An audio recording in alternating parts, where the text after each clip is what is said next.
Hello class, good morning class. जो हमारी last class में हमने या बहुत सारी जो क्लासेस थी उसमें हमने आपको चैप्टर 1 में जो हमारा बॉटनी में चल रहा था sexual reproduction in flowering plants, इसमें हमने आपको बहुत सारी चीज़ें बता दी थी। चाहे हम स्टार्ट की बात करें स्ट्रक्चर ऑफ फ्लावर की, या उसमें हम जो उसके पार्ट्स होते हैं मेल गैमेटोफाइट, फीमेल गैमेटोफाइट, या एंड्रोसियम, गैनोसियम, या हम पॉलिनेशन की बात करें, पॉलिनेशन के टाइप्स की बात करें। उसके बाद हमने आर्टिफिशियल पॉलिनेशन आपको बताया था, ठीक है, और डबल फर्टिलाइजेशन भी हमने अब आपको बता दिया है, ठीक है। हमने कई सारी चीज़ें आपको यहाँ डिस्कस करा दी है, ठीक है। तो आज का जो हमारा टॉपिक होगा वो हमारा आज का टॉपिक है भ्रूण, ठीक है, जिसे हम एम्ब्रियो के नाम से जानते हैं, ठीक। एम्ब्रियो जो हमारा आज का टॉपिक है उसको हम बोलते हैं embryo. Embryo and development of embryo, ठीक। क्या है भ्रूण, क्या है और भ्रूण का विकास, भ्रूण तथा भ्रूण का विकास।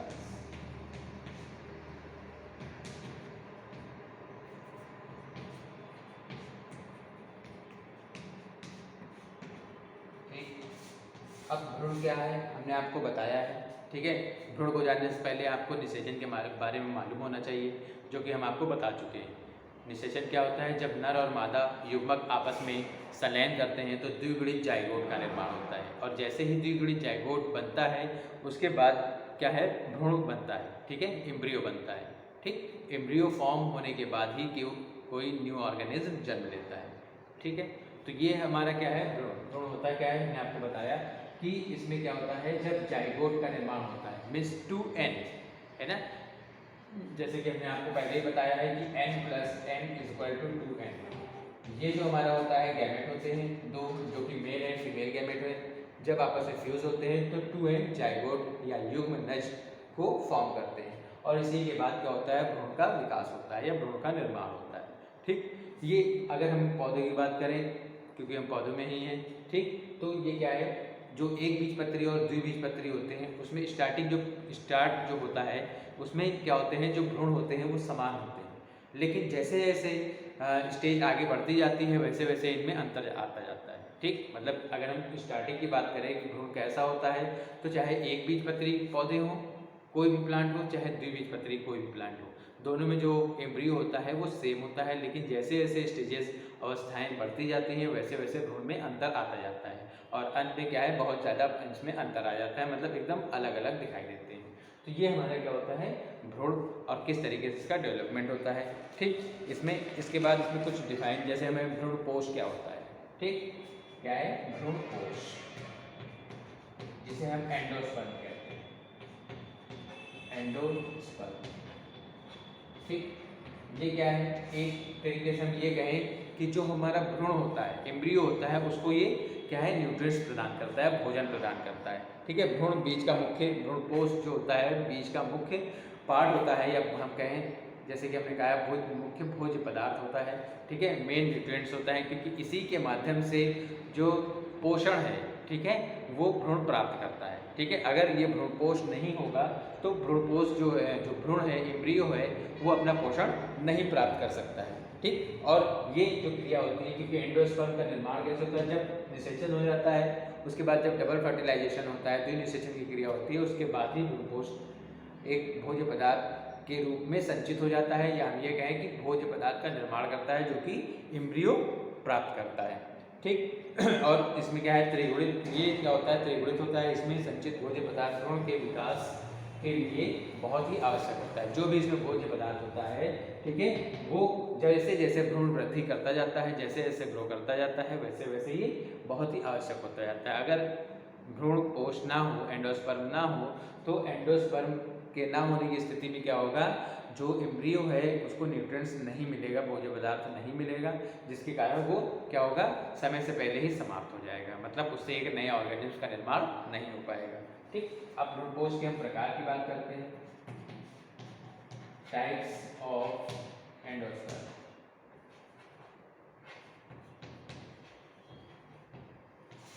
इसके प्रकार, ठीक है, टाइप्स ऑफ एंडोस्पर्म। सबसे पहले हमारा होता है सेंट्रल एंडोस्पर्म, ठीक है, या हम जिसे बोलते हैं केंद्रकीय भ्रूणपोष। क्या बोलते हैं? केंद्रकीय भ्रूणपोष। ठीक, ये हमारा क्या होता है? केंद्रकीय भ्रूणपोष। अब इसमें क्या होता है, इस प्रकार के भ्रूणपोष के विकास में भ्रूणपोष का जो केंद्रक होता है उसका बार बार विभाजन होता है। ठीक है, जो भ्रूणपोष या एंडोस्पर्म होता है वो क्या होता है? विभाजित होता रहता है, बार बार ये विभाजित होता है। ठीक है, इसमें जो केंद्रक मतलब जो हमारा एंडोस्पर्म है उसमें जो न्यूक्लियस प्रेजेंट होता है उसका कई बार क्या होता है? डिवीजन होता रहता है और वो अनेक स्वतंत्र केंद्रक का निर्माण कर देता है और इससे रिक्तिका जो होती है मीन्स वैक्यूल जिसे बोलते हैं वो धीरे धीरे समाप्त हो जाती है और बहुत से केंद्रक कोशिका दड़ों में चले जाते हैं। ठीक, इस प्रकार का भ्रूणपोष क्या है? पॉलीपेप्टाइड पेप्टेली कहलाता है। ठीक है, क्या होता है? इस प्रकार का भ्रूणपोष क्या कहलाता है? पॉलीकैप्टेला। ठीक, पॉलीपेप्टेला पॉलीपेप्टेली।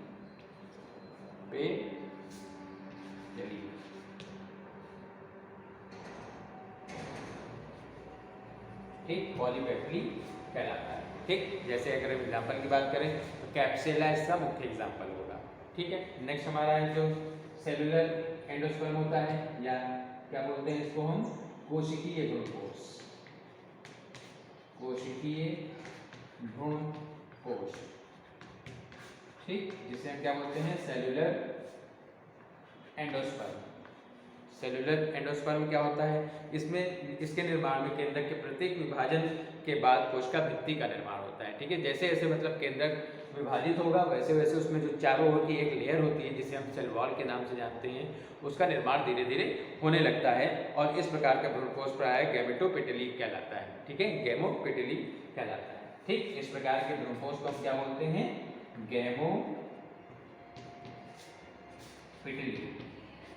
ठीक है, इस प्रकार के भ्रूणपोष को हम क्या कहते हैं? गैमोपेटेली कहते हैं। जैसे एग्जाम्पल की बात करें तो वेलेरिया। ठीक है, वेलेरिया क्या है? या वेलेर्सिया। ठीक है, वेलेर्सिया क्या है? इसका मुख्य एग्जाम्पल होता है। नेक्स्ट बात करें तो हिलोबियल। ठीक, क्या है? हिलोबियल। हिलोबियल क्या है? हिलोबियल भ्रूणपोष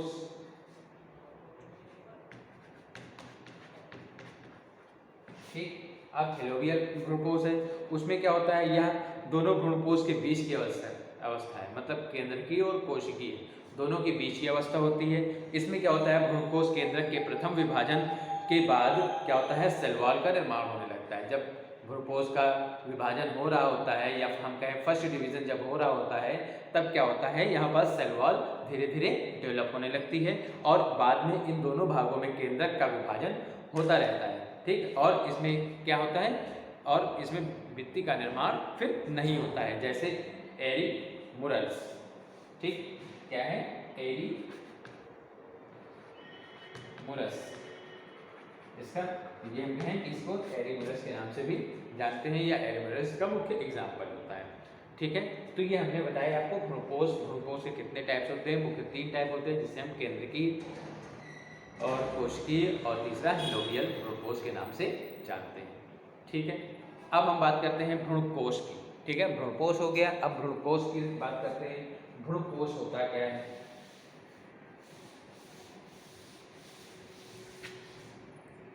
ठीक है, क्या है? भ्रूणकोष। भ्रूणकोष क्या होता है? जिसको हम क्या बोलते हैं? Embryo sac. ठीक, भ्रूणकोष को क्या कहते हैं? एम्ब्रियो सैक के नाम से इसको जानते हैं। अब सैक का मतलब क्या होता है? खोल। ठीक, मतलब जो भ्रूण होता है और भ्रूण क्या होता है? किसी एक कवर में बंद होता है जिसे हम भ्रूणकोष के नाम से जानते हैं, जो चारों ओर से उस भ्रूण की रक्षा करने का काम करता है। ठीक, तो भ्रूणकोष हमारा क्या है? एम्ब्रियो सैक क्या है?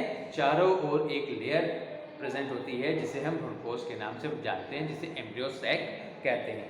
ठीक, यह क्या होता है? एक हैप्लॉइड स्ट्रक्चर होती है, मीन्स एक अगुणित संरचना। अगुणित मतलब एन। ठीक है, जिसे हम एन के नाम से जानते हैं। ठीक, क्या बोलते हैं इसको? अगुणित संरचना होती है, हैप्लॉइड होती है। ठीक है, और क्या है? इसके अंदर भी भ्रूण होता है और निषेचन के पूर्व हो जाता है इसका निर्माण। ठीक है, मतलब जैसे ही निषेचन की क्रिया प्रारंभ होने वाली होती है, वैसे ही एम्ब्रियो सैक क्या है, चारों ओर से क्या करता है, एम्ब्रियो को कवर कर लेता है, मतलब एक खोल का निर्माण कर लेता है, जिसे हम भ्रूणकोश के नाम से जानते हैं। ठीक है, अब क्या है, भ्रूणपोषी एवं अभ्रूणपोषी बीज क्या होता है सर, इसी से रिलेटेड चीजें हैं। ठीक, पहला क्या है, भ्रूणपोषी, भ्रूणपोषी एवं अभ्रूणपोषी बीज।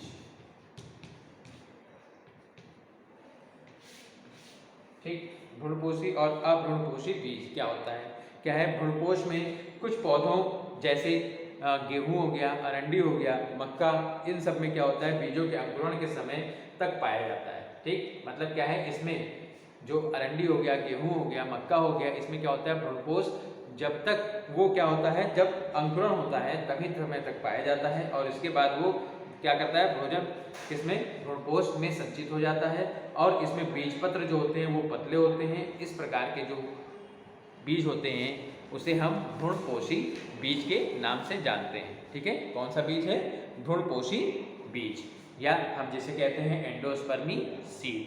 ठीक, एंडोस्पर्मी सीड के नाम से जानते हैं। ठीक, मतलब क्या है, इसमें क्या होता है, जैसे हम एग्जाम्पल की बात कर रहे थे कि गेहूं, मक्का, ठीक, अरंडी होता है जिसे हम कैस्टर के नाम से जानते हैं, तो उसमें क्या होता है, ये निषेचन के पहले ही क्या होता है, या हम ये कहें कि अंकुरण जब होता है, ठीक है, जर्मिनेशन जब होता है, जर्मिनेशन के समय तक ही पाया जाता है ये भ्रूणपोष। ठीक, और उसके बाद वो धीरे से नष्ट हो जाता है, और बाद में क्या होता है, ये केवल एक भ्रूणपोष के रूप में ही पतला, एक कवर जो होता है पतला भ्रूणपोष के रूप में ही संचित रहता है, जिसे हम भ्रूणपोषी या एंडोस्पर्मिक सीड के नाम से जानते हैं। नेक्स्ट की बात करें, नॉन एंडोस्पर्मिक, जिसे हम अभ्रूणपोषी बीज कहते हैं, नॉन एंडोस्पर्मिक बीज। ठीक, कुछ पौधों जैसे चना हो गया, सेब हो गया, मटर हो गया, इसमें भ्रूणपोष, भ्रूण परिवर्धन जो एम्ब्रियो डेवलपमेंट होता है, ठीक है, उसमें पूर्ण रूप से क्या होता है, प्रयोग हो जाता है। ठीक है, जो भ्रूण होता है वो क्या होता है, भ्रूणपोष में यूज हो जाता है, उसका निर्माण हो जाता है, और इन बीजों के बीज पत्र में भोजन संचय होने के कारण क्या होते हैं, ये थोड़े मोटे हो जाते हैं, इसीलिए क्या कहते हैं इनको, अभ्रूणपोषी बीज या नॉन एंडोस्पर्मी सीड के नाम से जानते हैं। ठीक है, अगर हम इसका एग्जांपल की बात करें तो इसका एग्जांपल जैसे क्या है, कैस्टर है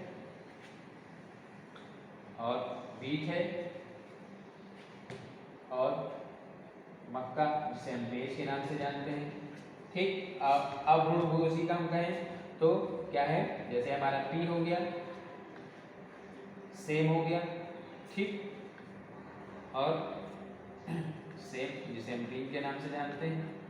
ठीक है, तो ये सारे क्या है, इसके एग्जाम्पल हैं। ग्रैम जिसे हम चना कहते हैं, तो ये क्या है, भ्रूणपोषी और अभ्रूणपोषी बीज होते हैं। ठीक है, समझ में आ गया होगा। अब हम बात करते हैं नेक्स्ट पॉइंट की। ठीक है, देखिए हम कैसे कैसे एम्ब्रियो का डेवलपमेंट होता है। ठीक, कैसे एम्ब्रियो बनता है, एम्ब्रियो कैसे बनता है, जब male and female gamete fuse होते हैं, जाइगोट फॉर्म होता है, और जाइगोट के फॉर्म होने के बाद ही क्या होता है, भ्रूण डेवलप हो जाता है। ठीक, उसके बाद भ्रूणपोष में कौन कौन सी ऐसे, या भ्रूण में कौन कौन सी ऐसी संरचनाएं प्रेजेंट होती हैं जिसके कारण ये पूरी तरीके से सुरक्षित होता है, कवर्ड होता है। ठीक, तो उसमें हमने आपको बताया कि जो कोष होते हैं वो कितने प्रकार के होते हैं। ठीक, भ्रूणपोष में हमने बताया एक जो सेंट्रल एंडोस्पर्म होता है, एक सेलुलर एंडोस्पर्म होता है, और एक हिलोवियल एंडोस्पर्म होता है। ठीक है, ये जो एंडोस्पर्म है इसके टाइप्स होते हैं। ठीक है, जो कि हमने आपको एक एक करके पॉइंट बताए। नेक्स्ट हमने आपको बताया है कि भ्रूणकोश क्या होता है, जिसे एम्ब्रियो साइट के नाम से जानते हैं। जब एम्ब्रियो का निर्माण हो जाता है तो उसके एम्ब्रियो निर्माण के हम ये कहते हैं कि एम्ब्रियो निर्माण होता रहता है, और जैसे उसी के बाद क्या होती है, जो उसके चारों ओर से मतलब उसकी रक्षा करने के लिए एक कवर जो होता है वो बनता रहता है। ठीक, और एंडोस्पर्म निर्माण जब होता है उसके बाद ही भ्रूण या एम्ब्रियो बनता है, और उसके और क्या है, एक सैक या एक कवर बन जाता है जिसे हम एम्ब्रियो सैक के नाम से जानते हैं। ठीक है, इसलिए हम क्या कहते हैं, एम्ब्रियो सैक कहते हैं। अब भ्रूणपोषी हमने बताया है कि क्या होता है, जिसे हम एंडोस्पर्मिक सीड कहते हैं या नॉन एंडोस्पर्मिक सीड कहते हैं। ठीक है, तो ये क्या था, आज का हमारा टॉपिक था। ठीक है, टॉपिक में हमने आपको याद ये सारी चीज़ें बताई है। पिछले जो हमने बताया है उसमें भी आप लोग ध्यान दीजिए। ठीक है, पढ़ाई अच्छे से करिए क्योंकि आपके टेस्ट आने वाले हैं। तो कोई भी प्रॉब्लम या समस्या अगर आती है फिर भी तो हमसे डिस्कस जरूर करिए, ठीक है। और वीडियो को लाइक और सब्सक्राइब जरूर करिएगा ताकि पिछले जो वीडियो आपके पास नहीं है तो वो भी आपके पास पूरी तरीके से आ जाए, ठीक है। अच्छे से आप लोग पढ़ाई करिए, कोई भी प्रॉब्लम समस्या हो तो डिस्कस करिए। Okay, have a good day.